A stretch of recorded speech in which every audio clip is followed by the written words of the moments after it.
Donc retour en direct sur Studio Zef dans le café Fluxus de la Fondation du Doute à l'occasion de l'événement jeunesse organisé par la ville de Blois. T'as jamais eu envie de... Et je suis avec le planning familial, enfin pas tout le planning familial, avec deux femmes qui travaillent au planning familial. Bonsoir Noémie. Bonsoir. Bonsoir Marianne. Bonsoir, mais moi je ne travaille pas au planning familial, je suis militante au planning familial. C'est-à-dire que je donne de mon temps pour animer des actions, comme ce soir par exemple, dans le cadre du planning. Mais je ne suis pas salariée, dans la vraie vie je suis prof, voilà. Alors le bénévolat peut être une forme de travail. Après, on va pas faire de philosophie sur le travail. Moi je parle de militantisme, je ne parle pas de D'accord. bénévolat. Le bénévolat c'est autre chose pour moi. D'accord, très bien. On peut rappeler aux auditeurs et au public qui nous écoute ce qu'est le planning familial ? Oui, alors le planning familial, c'est une association, c'est aussi un lieu qui se trouve pas très loin d'ici, rue des Écoles. Et le planning familial intervient sur un certain nombre de champs. On intervient pour recevoir les femmes et les hommes, mais principalement les femmes dans la pratique, pour tout ce qui est contraception, sexualité, avortement, puisqu'au départ, le planning familial est là aussi pour répondre à ces attentes-là. Mais on intervient aussi en tant que formatrice et on intervient par exemple dans les lycées, dans les collèges pour faire de l'éducation à la déconstruction des comportements sexistes par exemple. On intervient aussi dans les lieux festifs aussi par rapport à la contraception, par rapport aux relations filles-garçons. On intervient aussi... Sur les lieux festifs, beaucoup sur le sida et les infections sexuellement transmissibles. Donc on a des stands où on donne des préservatifs et on propose de l'animation. Voilà. On intervient aussi chez les plus petits, parfois en école maternelle, pour expliquer comment on devient un garçon et comment on devient une fille. C'est-à-dire par le biais des jouets, par exemple. On sait bien que les jouets sont genrés et que comme c'est pas du tout un hasard si... dans les catalogues de jouets qu'on a tous dans nos boîtes aux lettres en ce moment, les pages roses, c'est pour les filles et les pages bleues, c'est pour les garçons. Donc nous, on essaye de déconstruire tout ça en disant que finalement, on peut jouer à tous les jeux. Voilà, donc ça permet aussi de déconstruire ce qu'on appelle le sexisme, qui entre dans ce qu'on appelle la domination masculine qui peut entraîner par exemple des violences. Voilà. Très bien. Alors ce soir, on va regarder un extrait d'un court-métrage qui s'intitule « Homo ça coince ». Un jeu de mots. Est-ce que vous pouvez nous le présenter en quelques mots ? Qui l'a fait ? À quelle occasion ? Alors en fait, ce film, moi je l'ai connu, c'est le lycée horticole de Blois qui nous avait invités à regarder ce film et à faire un débat. Ce sont des étudiantes du lycée agricole d'Arène, donc à Vendôme, qui ont fait ce court-métrage. Voilà. Donc on va regarder un extrait. On va le diffuser aussi à la radio parce que c'est des extraits de témoignages, donc ça va être assez sonore. Et puis on en reparle quelques minutes juste après. Voilà. Bon, on peut aller s'installer là-bas peut-être pour regarder. Pour les filles. Après, je suis aussi sortie longtemps avec des garçons. Je suis sortie longtemps avec des garçons et des filles. Enfin, pendant assez longtemps, j'étais plutôt bisexuelle. Et alors là, tu réfléchis à tous tes traumas d'enfance en te demandant est-ce que c'est parce que maman m'a appris le tricot à 6 ans ? Ou est-ce que c'est parce que je passais mes vacances chez mamie à faire la cuisine ? Et en fait, t'oublies. Genre, tu te poses pas la question. Non, je pense pas. Non, il n'y a rien qui... Il n'y a pas d'expérience qui te pousse à être homosexuel un jour ou l'autre. Enfin, il n'y a pas de traumatisme suffisamment fort pour changer ta sexualité comme ça. Et si c'est le cas, c'est assez triste en fait. Et alors, il y a eu d'autres femmes qui m'ont attirée à partir de la 5e et puis d'autres camarades. Mais j'arrivais pas à mettre de mots dessus. Je comprenais pas, en fait. Je savais pas si c'était de l'admiration, de l'amitié forte. Et là, j'ai commencé à me poser des questions. Et puis, le fait d'en parler aussi de plus en plus avec les personnes autour de moi, je me suis rendu compte qu'en effet, j'étais homosexuelle. Pour telle ou telle raison, et chemin de vie différent oblige, on finit avec un garçon ou avec une fille. Et je pense que la meilleure solution, c'est juste de ne pas se poser des questions sur le moment.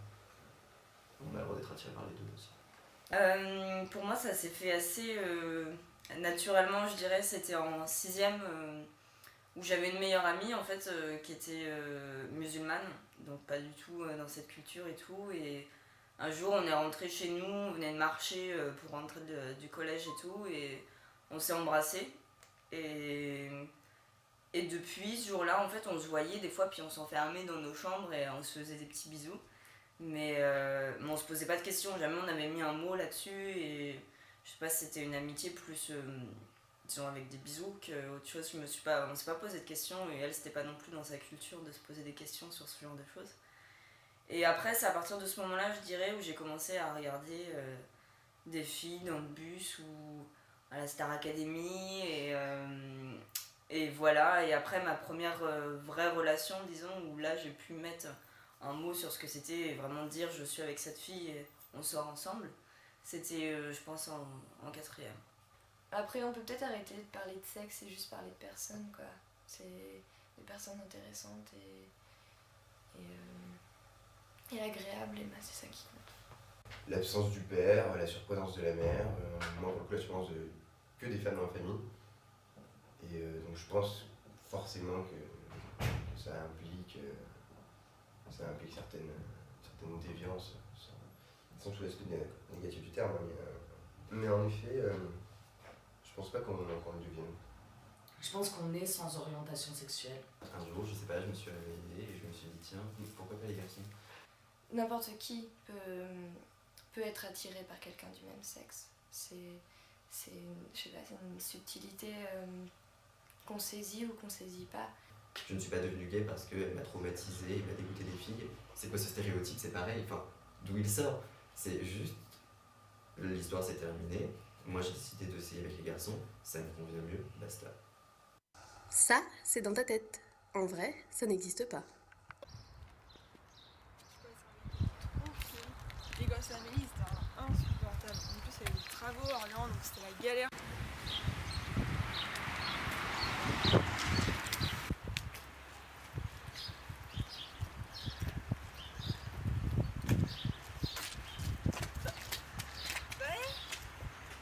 Mais non, je pense pas, je pense que je peux aussi être toujours attiré par les femmes. Je pense que on est homosexuel, mais on le devient aussi, c'est-à-dire, je sais pas, moi dans mon enfance, je me suis pas sentie homosexuelle et j'aimais les garçons. Je pense que c'est quelque chose qui, par différents facteurs, se développe en toi, où t'es peut-être plus réceptif à ça, plus réceptif à l'homosexualité, et par tes rencontres que tu fais, par ton ouverture, par ta personnalité, peut-être ça se devient. Mais moi, j'essaye pas trop de me poser des questions, je suis attirée avant tout par une personne, et peu importe son sexe, finalement, si cette personne me plaît, je vais pas me poser une question ou me mettre une barrière parce que c'est une fille ou parce que c'est un garçon. Vraiment, je veux juste créer la relation avec la personne, et s'il y a quelque chose qui se passe, eh ben, tant mieux, et après, peu importe. Tu es ce que tu es avant d'être homosexuel. Après, je dis pas que ça ne joue pas, c'est juste que c'est comme ça fait partie de toi, tu peux pas... mais ça doit pas diriger ta vie, c'est pas parce que tu es homosexuel que tu dois porter des fringues violentes ou te décider à te mettre à rouler des fesses dans la rue, ça n'a aucun intérêt. Ça arrive, il y a des homosexuels qui roulent du cul, cool.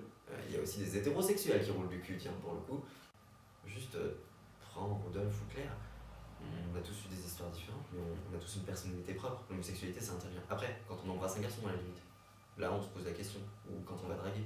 C'est pas du tout une question d'être naturel ou pas. Moi, je me suis jamais posé les questions en ces termes-là. Pour moi, c'est naturel de tomber amoureuse d'une fille, c'est naturel de coucher avec une fille. D'ailleurs, le jour où j'ai découvert que j'étais gay, ça m'a semblé tellement pas différent ni particulier que je l'ai balancé comme ça.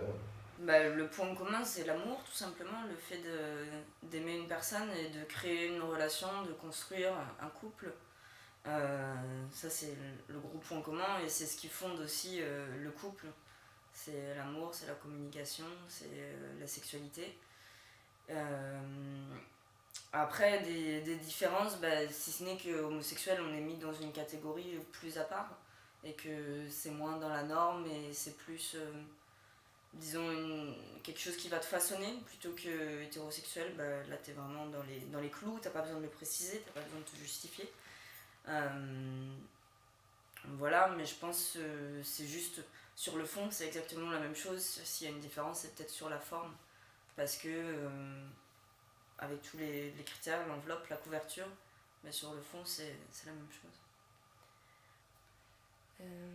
En fait, je vois pas tant de différence que ça entre l'homosexualité et l'hétérosexualité, mis à part que l'homosexualité c'est quelque chose qui est quand même plus rare. Qu'est-ce que ça m'évoque? Je fais un peu court sur cette question.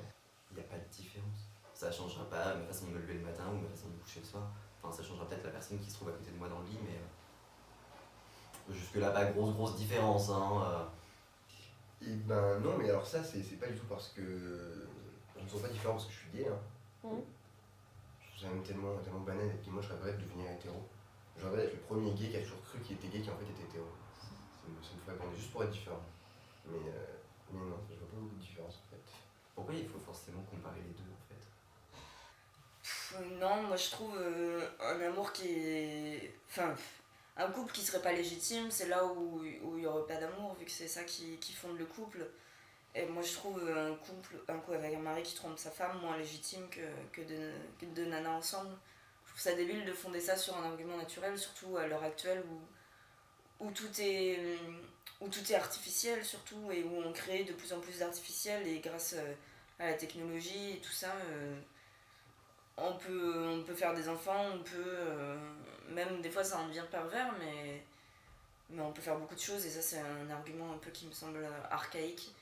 Et pour moi la légitimité du couple se fonde sur l'amour et sur le couple en lui-même.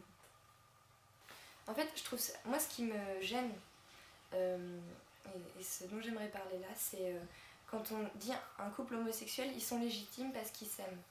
Mais on peut aussi être un couple homosexuel et ne pas concevoir une relation amoureuse et que ce soit juste sexuel, et on a le droit aussi d'être un couple comme ça.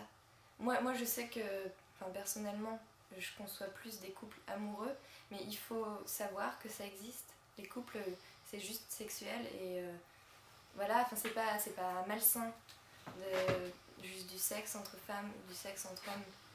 Alors après, quand il y a de l'amour derrière, c'est très agréable et c'est mieux, selon moi. Mais l'idée d'un couple légitime, moi je trouve ça vraiment bizarre. Je viens de sortir avec une meuf pour convaincre que j'étais hétérosexuel, mais en fait la meuf était lesbienne. Puis en fait ça se voit, c'est ultra visible qu'elle est lesbienne. Et puis voilà, puis après quand j'ai eu mon premier petit copain officiel, donc c'était en seconde, là je suis rentré dans la phase grosse revendication, grosse tarlouse. Je suis homosexuel, donc je mets un peu ce comme ça et je vous emmerde tous. Enfin, je pense pas qu'on choisisse d'être homosexuel, mais je sais qu'on choisit de l'accepter ou pas. Et faire ce choix-là, c'est remettre en question beaucoup de choses, c'est accepter de sortir des cadres, de pas reproduire le schéma qu'on est censé reproduire, de sortir du chemin qui est un petit peu tracé pour nous. Parce qu'il faut accepter, soit qu'on n'aura pas d'enfants, soit que ce sera plus difficile d'en avoir, que dans tous les domaines de la vie, ça engendre des difficultés, mais pas que en termes d'homophobie, mais vraiment dans la manière de vivre. Parce qu'on ne s'assume pas avant. Ça se ressent dans beaucoup de parcours, en tout cas. C'est les personnes ne s'assument pas tant qu'elles n'ont pas eu un copain ou une copine. Je sais que j'ai eu ma copine assez tardivement, c'est à 19 ans, donc l'année dernière. Et c'est vraiment ça qui m'a permis de commencer à en parler à mes amis, parce que c'était quelque chose que je cachais. Hein. Et donc à partir du moment où j'ai construit cette relation, au bout de 1 ou 2 mois, j'ai commencé à en parler librement avec mes amis. Et aujourd'hui, c'est quelque chose qu'on aborde vraiment facilement. Et même limite, on n'en parle presque plus. On parle juste de ma copine, on ne parle pas de mon homosexualité, c'est ça en fait. Et puis même au niveau de ma famille, j'ai pu en parler à ma mère, et ça c'était déjà quelque chose que je ne concevais absolument pas avant.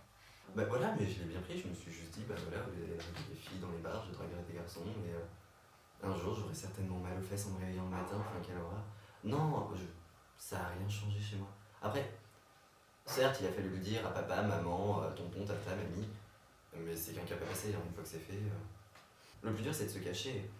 pas l'inverse. Ça, c'est dans ta tête. En vrai.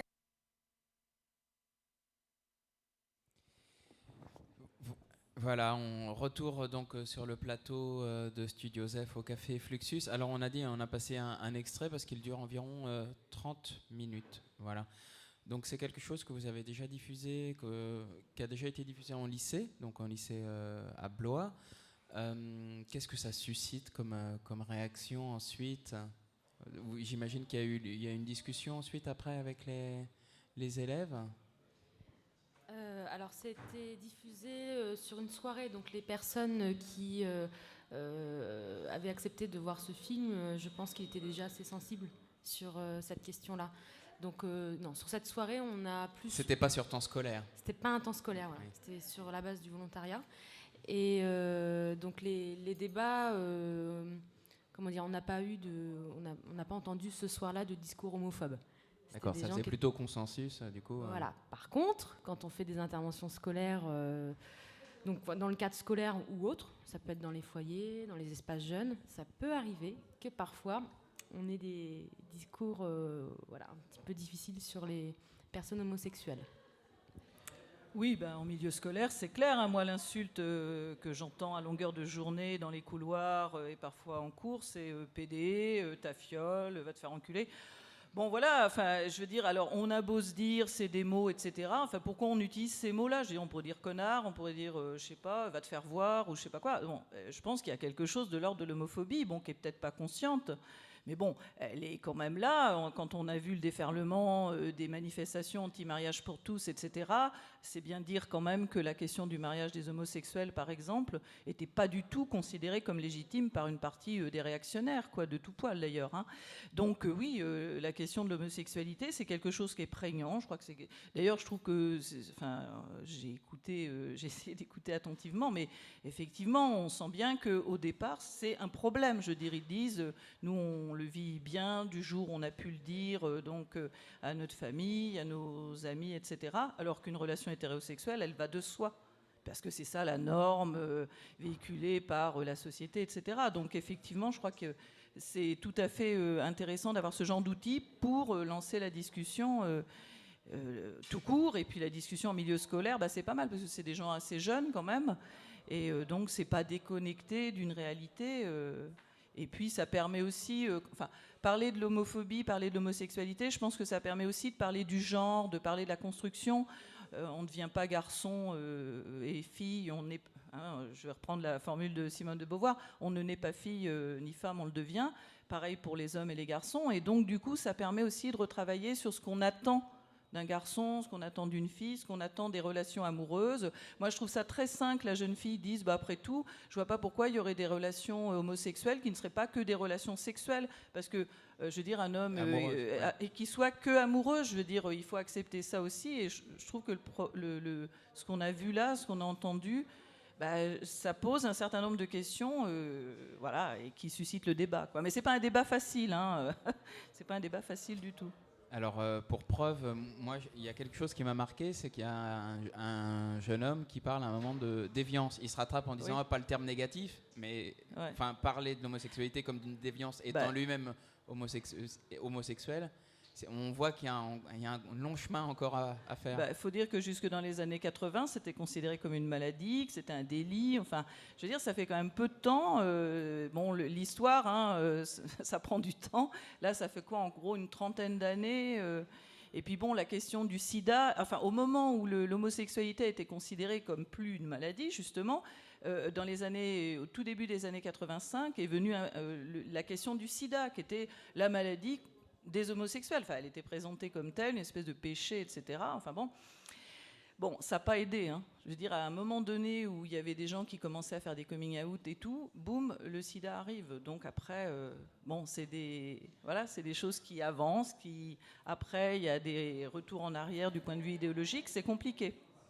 L'évolution de la société, quand même, ça a changé ces dernières années, notamment avec le mariage pour tous. Avec le recul que vous avez toutes les deux dans le planning familial, est-ce que vous sentez que la société, elle évolue aussi? Il y a une acceptation, il y a une tendance vers la banalisation par rapport à l'homosexualité? Moi, je dirais que d'un point de vue général, il y a des idées réactionnaires qui traînent autour de la famille.